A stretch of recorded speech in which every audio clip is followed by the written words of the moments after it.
You ready to work? You ready to work? Come on. That's my working dog. That's my cow dog.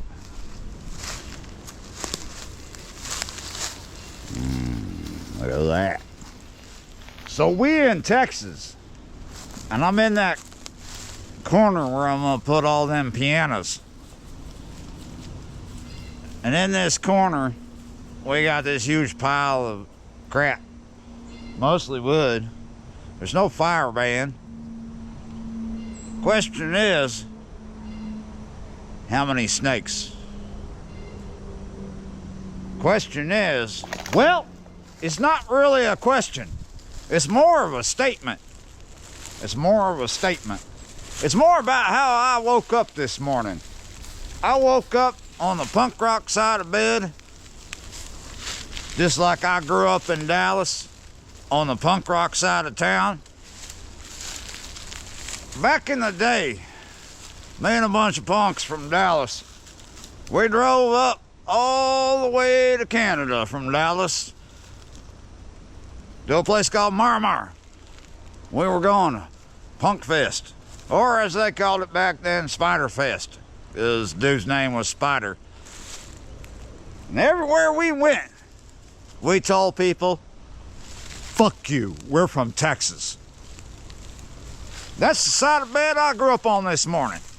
And here I am in my amphitheater garden, or what will become my amphitheater garden, and I have to battle evil today.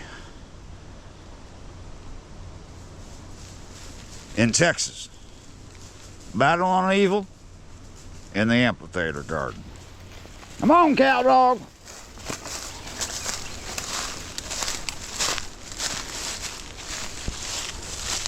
Sometimes that happens.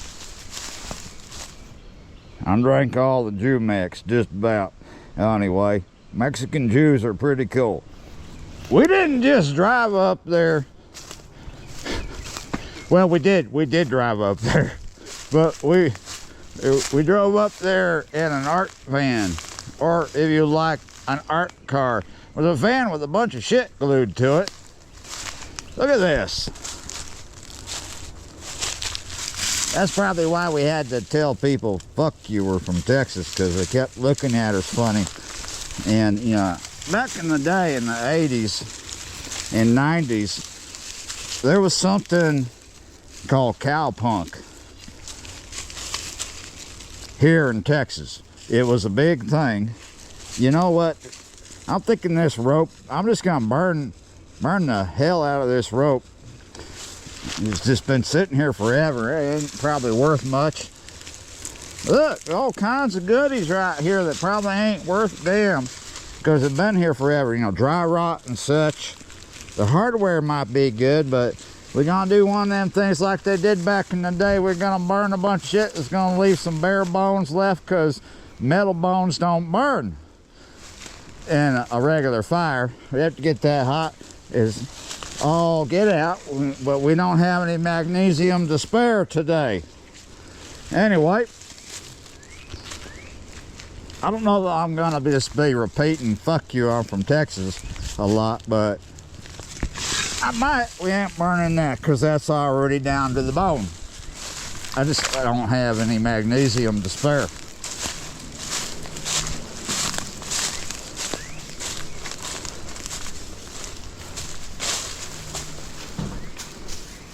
Throw that off right there.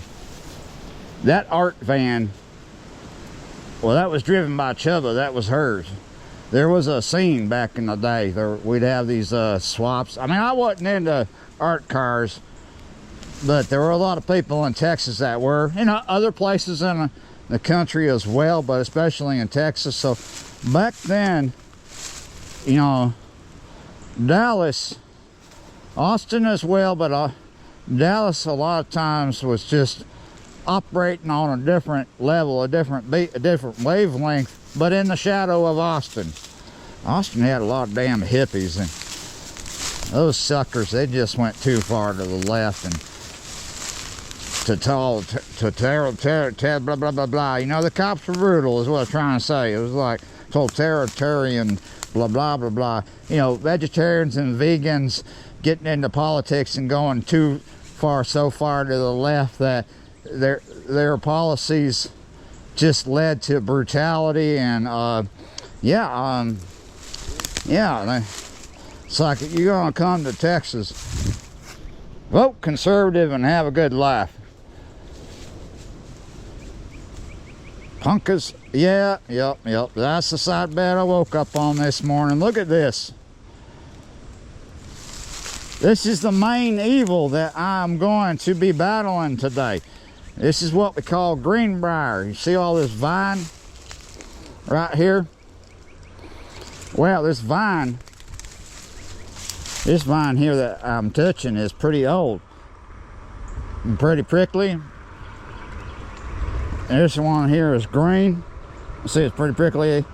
Vines covered in thorns is what they are. Where's that working dog? There he is right there, because I hear the roar of traffic coming up the hill. That's a good cow dog right there. I call him a cow dog because he seems to have a lot of herding qualities. Likes to herd stuff, but he's not quite full-blood cow dog. He's all kinds of things, but he loves to work. And he learns shit fast. Hey! Come on! Come on back up there. Come on, Boomer!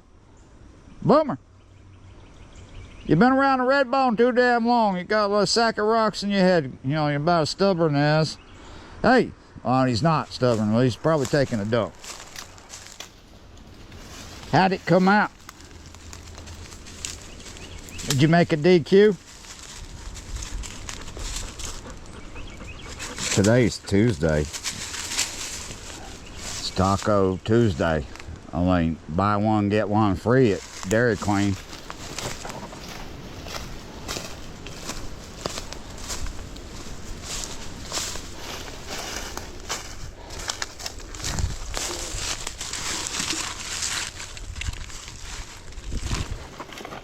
Come on, working dog. Good boy, good boy. So greenbrier is not the only evil I'm going to be battling today back here in the Amphitheater garden. There's lots of evil in the world. Lots of dark forces. Have you ever gone to the darkest country? One of these days. Yep. I'll take you there. You ever walked around in Texas under a black sun? Yep, that's how we'll get there. So Texas has this illustrious, long, wavy kind of past of alternative subculture, music scenes, all kinds of things, art scenes, weird stuff that went on even before my time. But we're going to focus on the 80s and we're going to focus on the 90s. And we might talk about some shit that's going on more current. But right now, look at this. That's some wire left off from when it burned something. I mean, it's all rusted and brittle, ain't worth much. It's just more iron for the soil. Look how black this soil is back here. That is awesome, because up in the yard where we're growing some stuff, it ain't this loamy kind of stuff. It's sandy.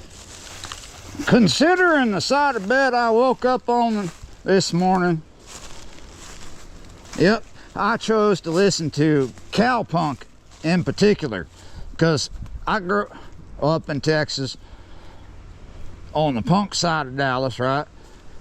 I woke up on the Texas side of bed, but with an attitude, if you haven't noticed. I got up, I pushed some buttons, made some black liquid come out into a cup. I took a cap off with this one thing, and I counted to a particular number, just a little bit over 400, because that's what time it was.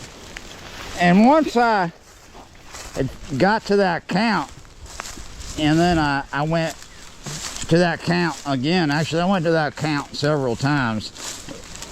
It's just a little, like one digit below 421, right? So I started to think, hey, you remember cyber cowpunk? That was some weird stuff. So what that was like, I'm just gonna assume it was the product of this. Too many times you found yourself, after eating a bunch of mushrooms, punk is all get out at the rodeo with a bandana around your neck and some kind of messed up looking mohawk coming out the side of your head rather than the center. Now this was not me, but this was a thing. How do I know it was a thing? It was in the paper back in the day. Not necessarily front page, but in some papers it was here in the state of Texas. I read about this scene in the Dallas Observer back in the day, because, you know, when I went to New York in the 90s and hung out with all these punk rock squatters, all these crusty punks, all these street kids and whatnot, they were like, where are you from? And I'd be like, I'm from Texas. And they were like, shit, how do you know all this stuff? You're from Texas. And I was, what the hell? Texas is punk, and more punk, you know, and blah, blah, blah. You know, I'm trying, I know I'm getting into this rut where I'm like, fuck you, I'm from Texas, but I just gotta, I gotta go there, I gotta stay there. Texas is punk as fuck. It was back in the 80s and 90s, but especially in Dallas. But we just had, in Dallas, we had this huge music scene, independent music scene. We're like, screw Nashville, screw all these big labels, let's do it ourselves. And that's a Texas attitude. Do it yourself. That's what I grew up with. Do it yourself. Do it yourself and do it in Texas. That's what we're doing. We're doing it in Texas. So considering the side of the bed I grew up on this morning, woke up on this morning, because of the side of Dallas I grew up on and all that punk is shit. I was listening to cowpunk, country punk, like Hickoids, Rank and File. It's basically a punk rock attitude with country music. Maybe I gotta like give you 3 nails here. You know, a little Hank Third. Because Hank Third, he grew up on the same damn shit, but in Tennessee. I grew up in Texas. I'm a little more fortunate than him. I'll pick where the wind's hitting and that. It's kind of windy today, but there's no fire ban. Shit's blowing in at 14, but we up there were protected a bit from the wind. We were down on the lake. Did not make for a good fishing video, too dang windy. You ready to see me jump the hell back real fast?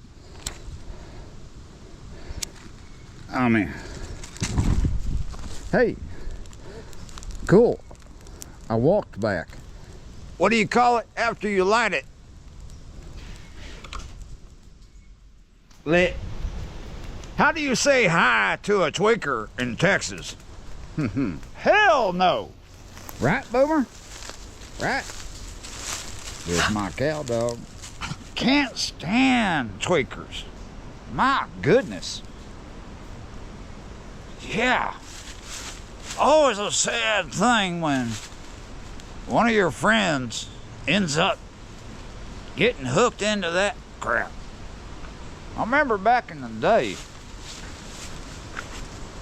here in Texas, because this stuff was not up there in New York.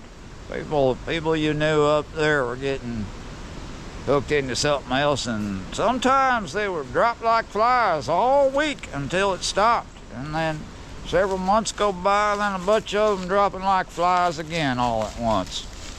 Horrible stuff. I remember I went to this Polish diner all the time on the corner. It was on Avenue A on the corner. One of them diners on the corner. It's called Leshko's. Breakfast special, $1.50. Shit, I remember back, it was $1.25 when I got there, but it went up to $1.50, then went up to $1.75, but it took a few years to get there.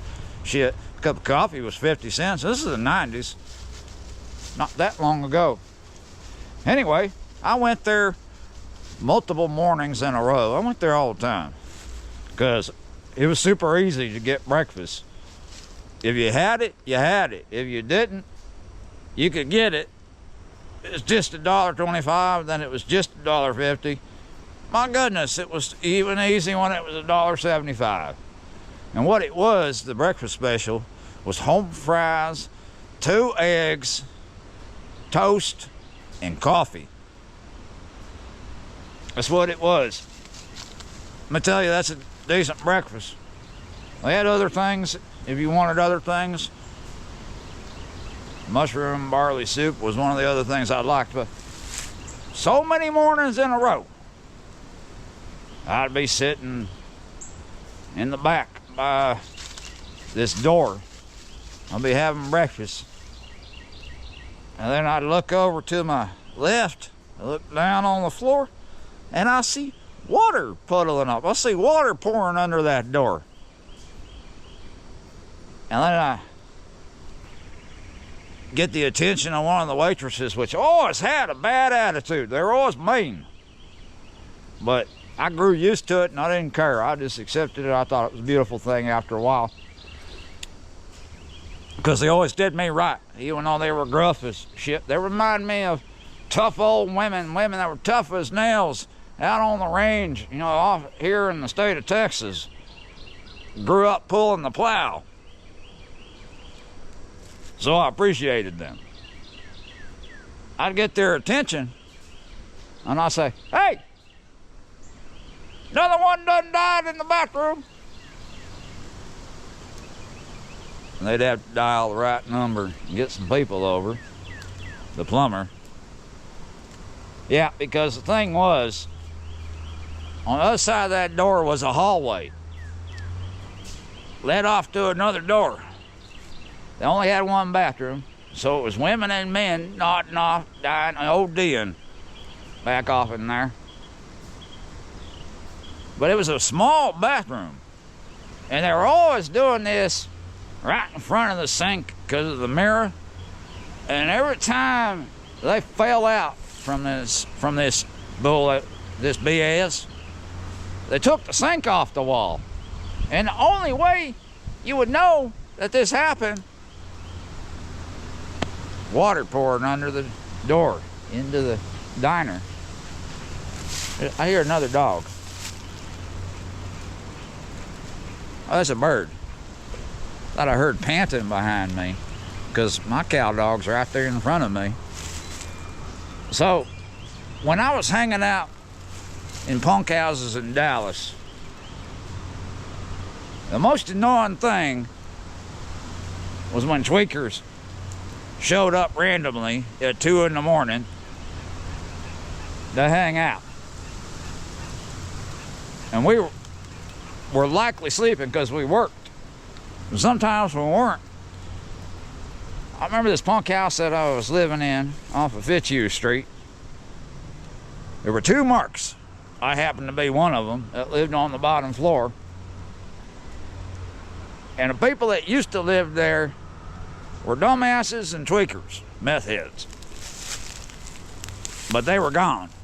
But their shit was still out in the driveway under the carport, and they had tarps tied up, and we wanted to get rid of it, but the landlord said, "Oh, no, they're coming back for it." But they came back at 2 in the morning, parked cockeye out there in the driveway, blocking a bunch of people in a pickup truck with outdated plates, and it was 2 tweaker women missing more teeth than I am now in my 50s, picking through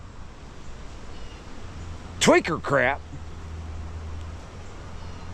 When we get woke up, the 2 marks, thinking, what the hell? Because it was not a safe neighborhood. There were all kinds of shenanigans going on and shotguns going off. It was in the city, right? In the barrio. So, we didn't know. One of us comes out the door with a AK, and one of us comes out the other door with a wolf dog. It was part chow and a baseball bat. I was not the one with the AK. And then we're like, what the? Confronted them, but nice enough, you know, even though we come out loaded and armed. And they took some shit and left, and they never came back. We got fed up and filled the dumpster up. Yep.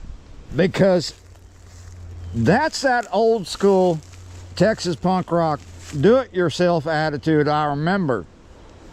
That's what we're doing here. Doing it our damn selves. Up here in the Amphitheater garden, this is that corner where I'm gonna put all them pianos. There's that working dog. All right, let's get some more stuff done. All right, so we don't need the cordless one because battery, well, battery will help until it doesn't, until we need a new battery. But the problem is the size of the motor.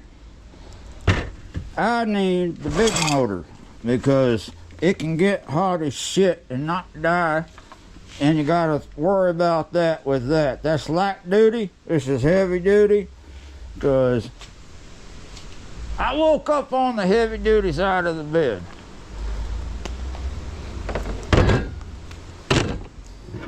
This is a heavy duty tree cutting blade. You can also cut anything but metal, because that'll kill it.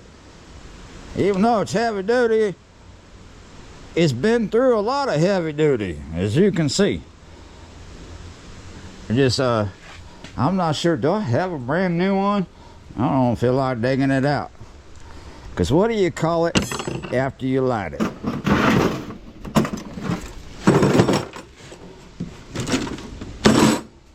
You call it lit. I'm just checking, because why not? Maybe I have one that's better. But see this one right here? I think that's a pretty good one for greenwood, but light duty, because I'm going to cut some heavy duty stuff. I'm cutting trees down, and I worry that this one's going to break because it's thinner than the one I showed you at first. And yep, that's been through some heavy duty shit too. Down there in New Orleans, cutting weed trees and whatnot. Banana trees where you don't want them. And moco bananas and some plantains. Well, it's been through hell. But it's, you know, I don't want to break it. I could still use it to cut some BS. I think we're just gonna have to grin and bear it. Go with the one we've been killing, because surely that's gonna happen. Who the hell is Shirley anyway? The lady that's not here, I'll tell you that much.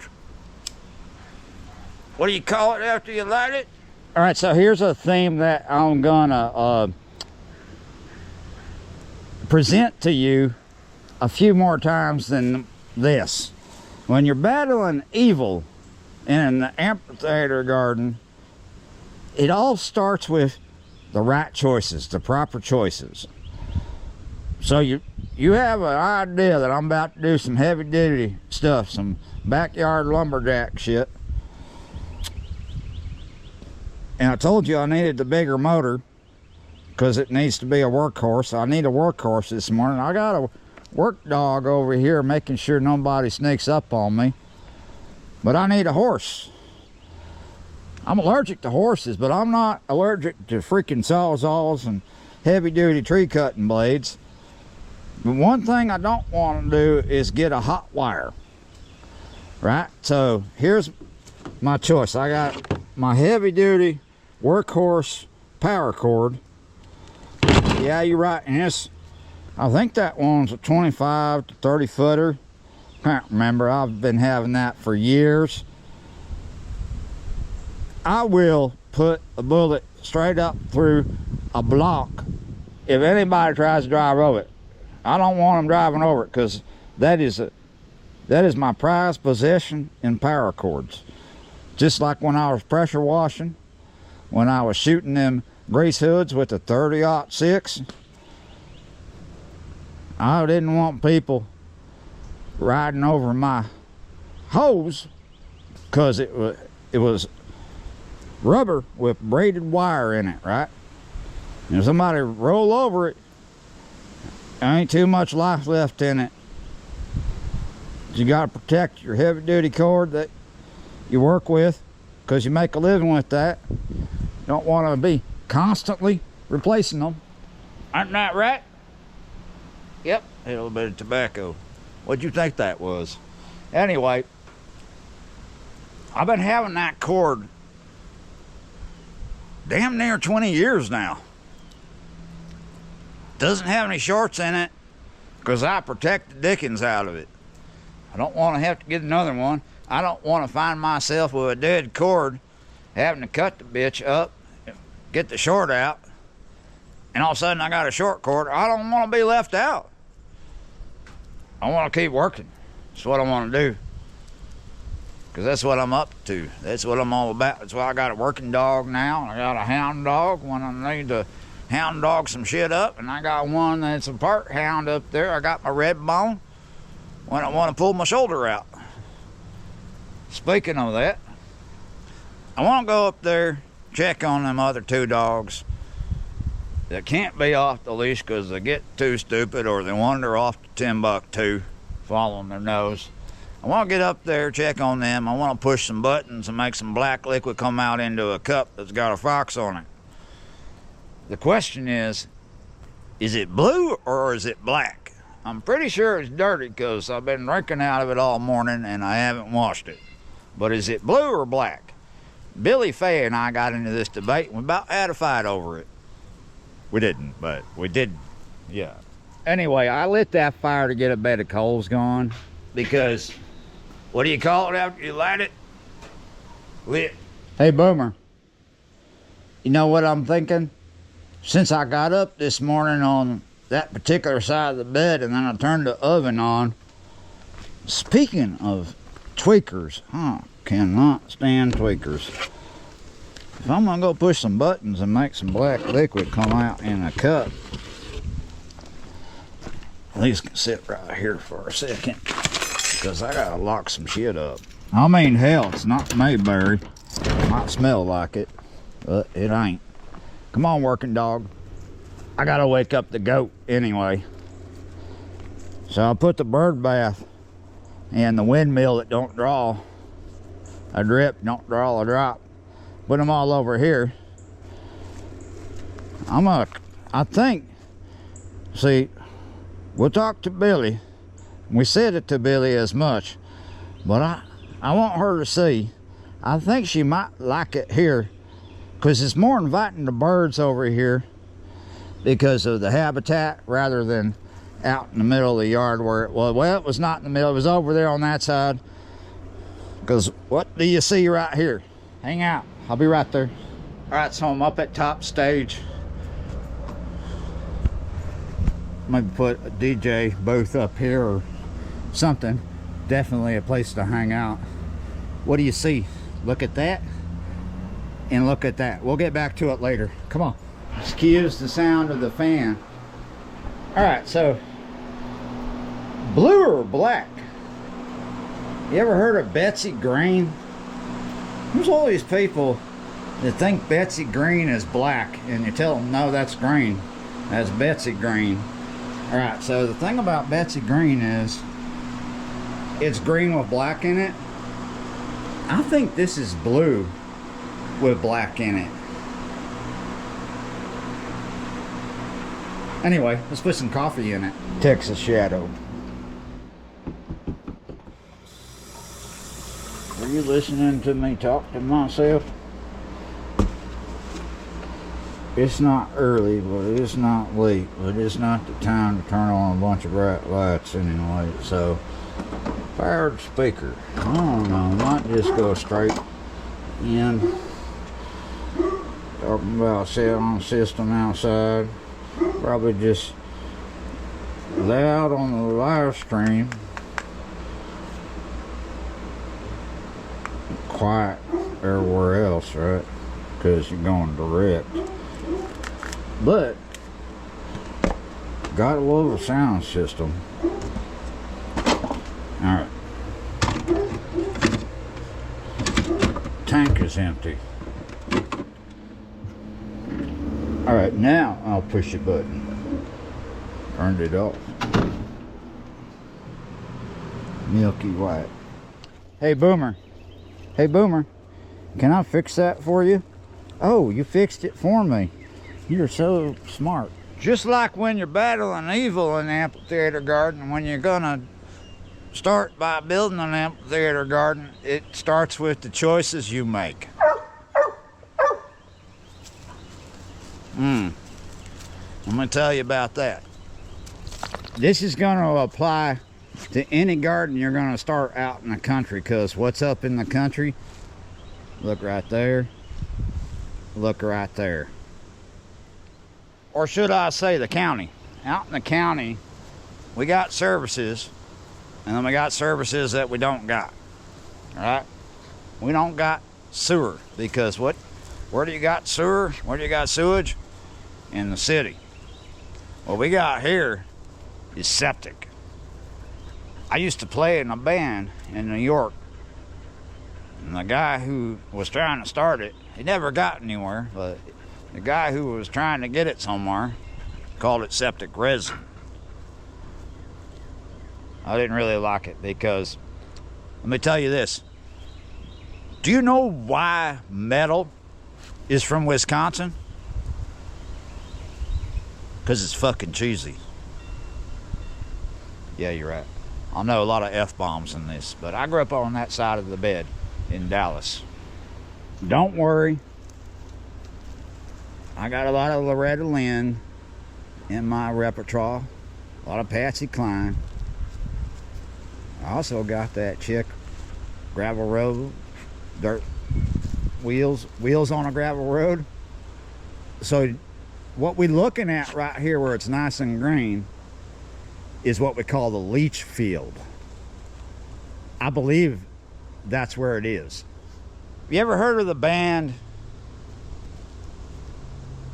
The Butchers and the Builders? They got this song called Bringing Home the Rain.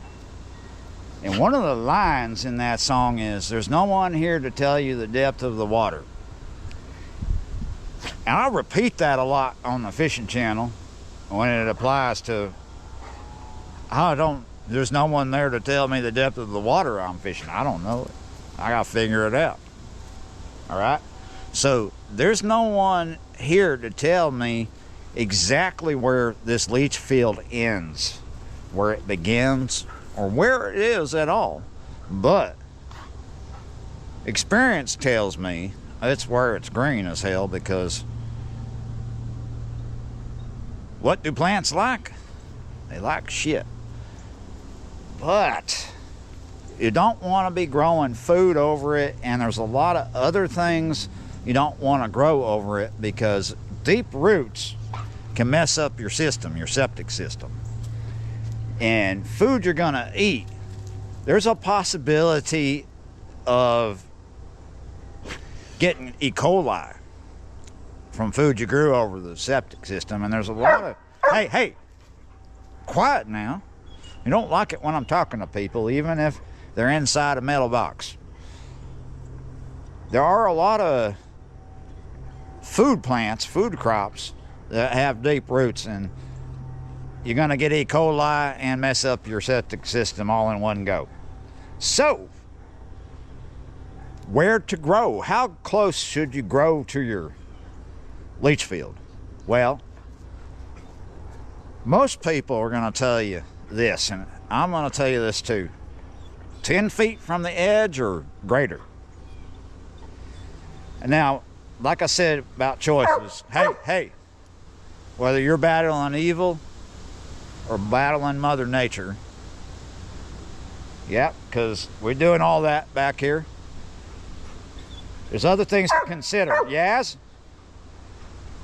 where are you going to get the most sun? Because you might be growing something that needs the most sun. But you're in Texas, so you don't want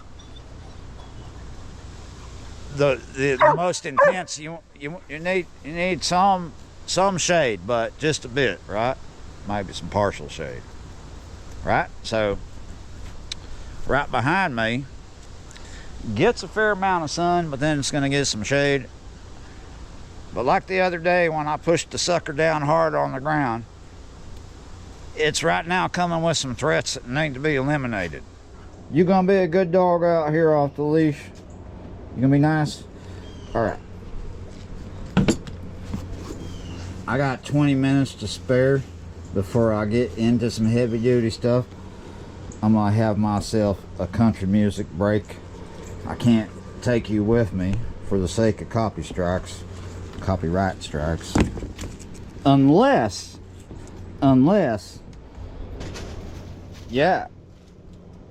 I listen to my own music.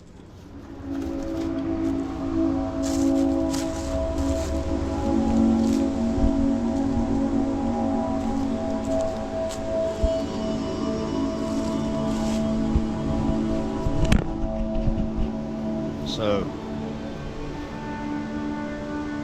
this is called Night Train in Texas. I actually recorded this right up there as the train was coming in. It was kind of windy and it was kind of not windy, so I had to make them chimes, wind chimes up there, dangle by force. Yeah, you're right, because that's the point of an amphitheater garden, making music. I've been getting into making weird Western ambient music.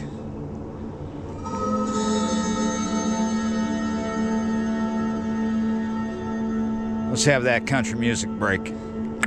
That means, yeah. So that is a Bluetooth speaker. It's not super loud. Some things on it are a lot louder than that recording I did. I mean, it's still going, and I don't have it up as loud as it could be.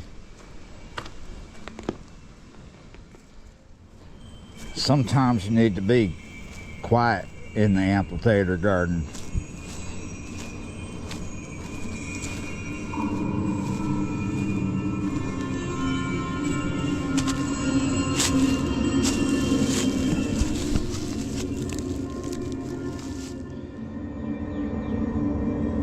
The point of making music, well, I've always done it.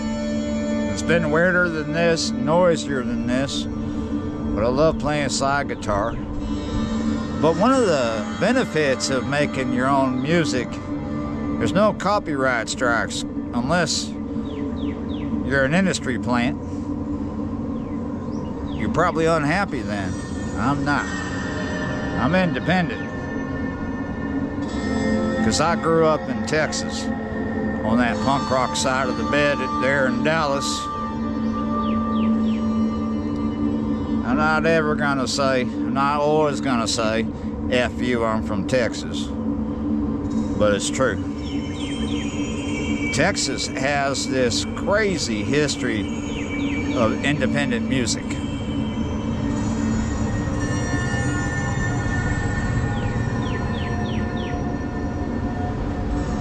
And one of the benefits, like I said, is there's no copyright strikes to this. So I can listen to my own music while vlogging without too much of a bother, right? No worries of copyright strikes. However, this is a short piece, and surely after it, I'm gonna be digging some John Lee Hooker or some Mississippi Fred McDowell with some Lonesome Wyatt, rank and file. I don't know. I'll tell you what, I might just go to cowpunk. No dark goth country this morning. It's tempting because have you ever gone to a dark country? Have you ever walked around in Texas under a black sun? Have you ever woke up in Dallas on the punk rock side of bed? Yeah, you're right, that's where I grew up, on that side. Let's go.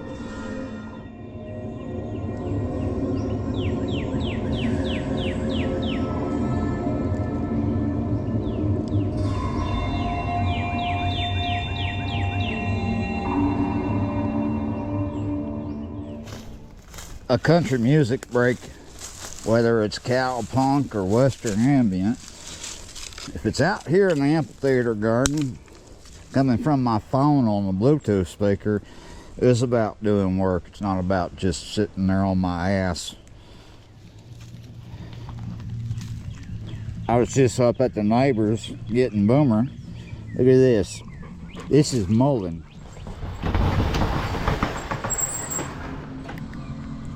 Back to battling evil in the amphitheater garden.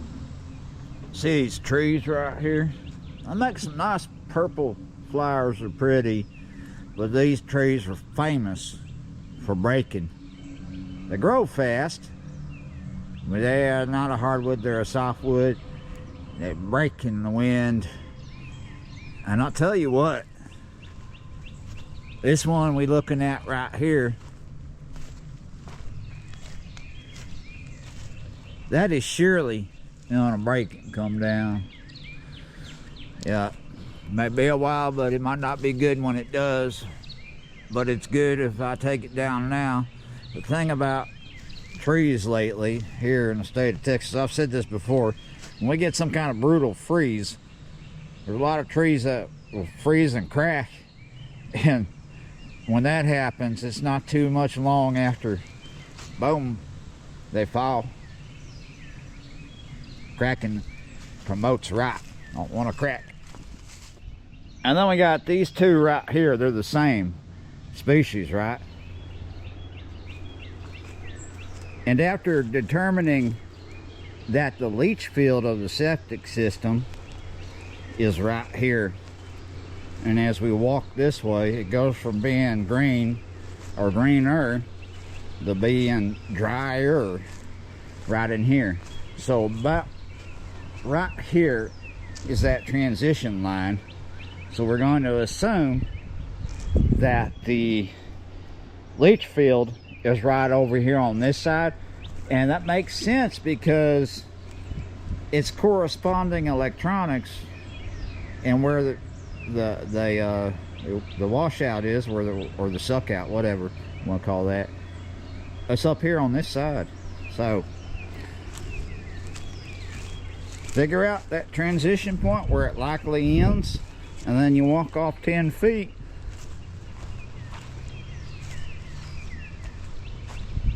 Okay, so safe enough to grow right here in this corner, and we got a nice old growth oak tree that I'm not going to worry about, and I got this one. Now I'm not going to go crazy and take this whole tree down. What I want to do is take the threat out of it for the moment, for the time being, and that will, and I'm going to take these two as well, that will give me more sunlight and still protection from the Texas heat. And then right in here is where I will grow my pumpkins. This is where I'll do my pumpkin mounds, in this corner right in here, in the back corner, because it does get enough sunlight for them. But I do not want to put them in here. We might have the vines come this way, but I'd like to keep this open so I'll get a riding mower through here, and if I need to do any big work and I need a load of dirt come in or something, you gotta think about these things.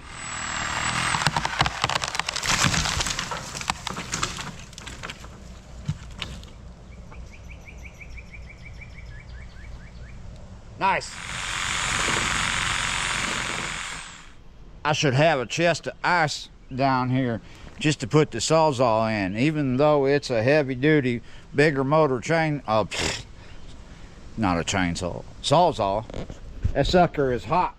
I hope you know that I'm making jokes. I make a lot of jokes. Some people take me literally when you should take me seriously.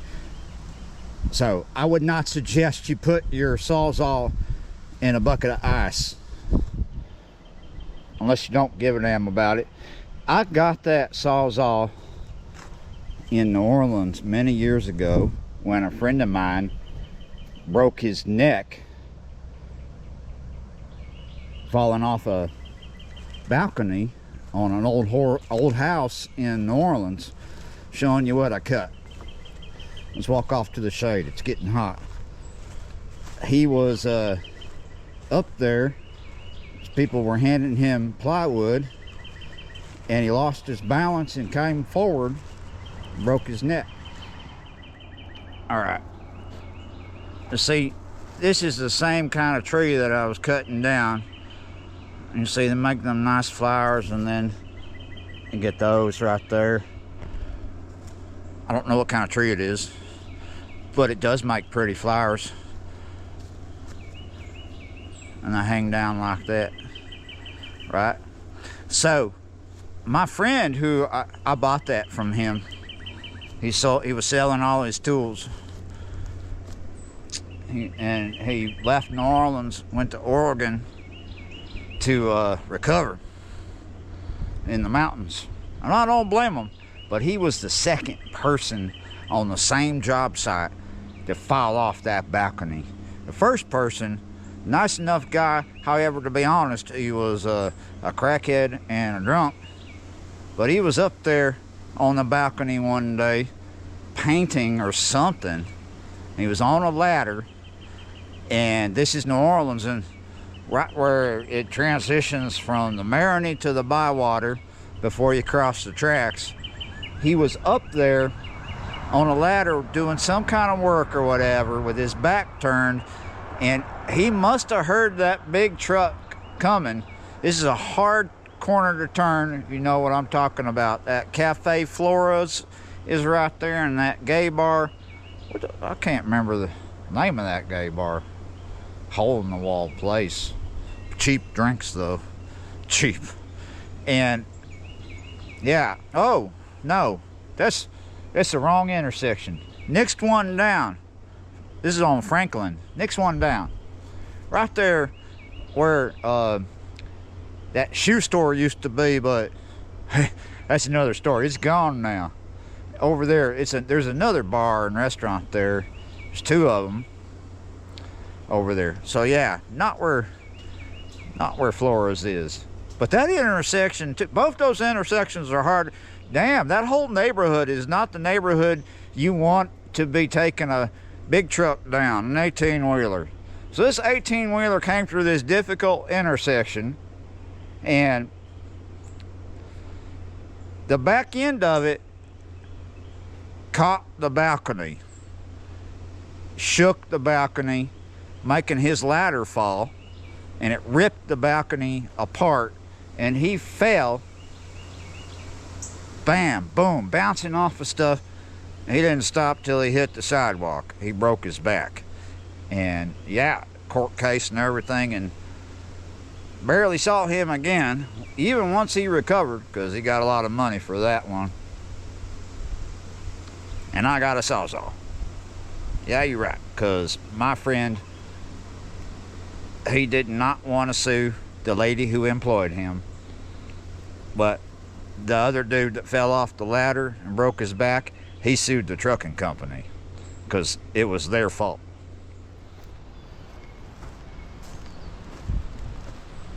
Here, look at this. I wanted to point this out. See this vine right here?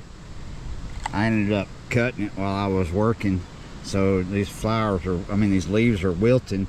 But this vine is about as bad as greenbrier, and there's all kinds of greenbrier in the state of Texas, but this is called Virginia creeper. So yeah, I wish I had a chainsaw, but I'm glad of one thing here. It takes longer to cut something with a sawzall, but if you have the right blade, it's fine. And when it does take longer, here's the advantage: a fairly slow or slower drop. I felled this branch slow, and I'm happy.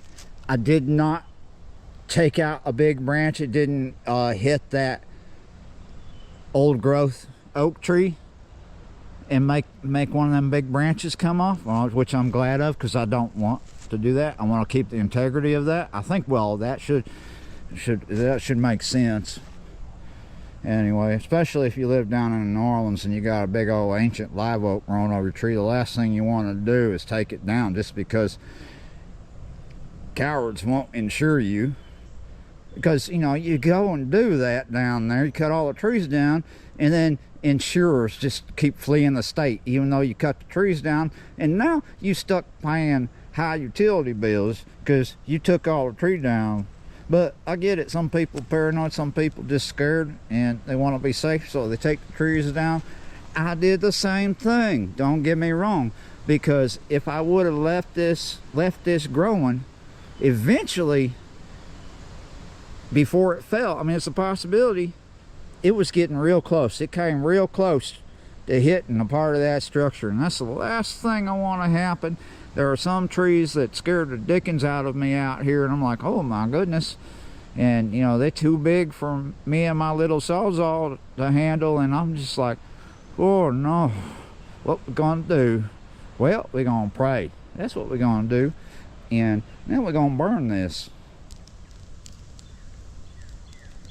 All right. I am not going to do the rest of the cutting I need to do today, but later this week, because what you see back there behind me is going to take a while to burn.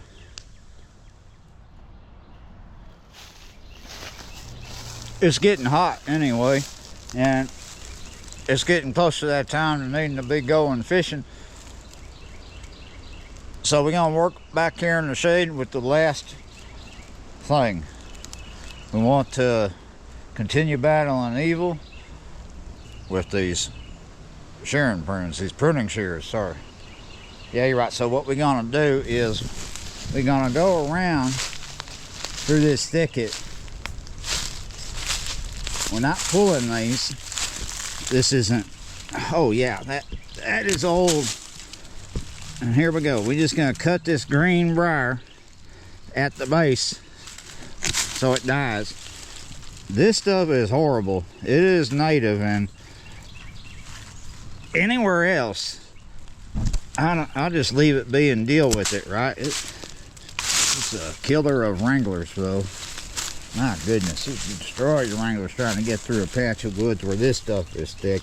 But in your backyard, it's gonna act like a carnivorous vine, choking your trees, killing them. Plus, if you got to go through the woods, you got to get torn up. And why should that happen in your backyard? So that's what I'm going to do. I'm going to spend time doing that. But I've been here a long time in this video.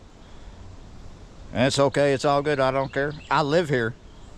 I could spend a long time in a video if I want. Yeah, you're right. Thank you for watching, liking, sharing, commenting, subscribing, being members of the channel. And yeah, you're right. God bless the state of Texas. I'll see y'all next time.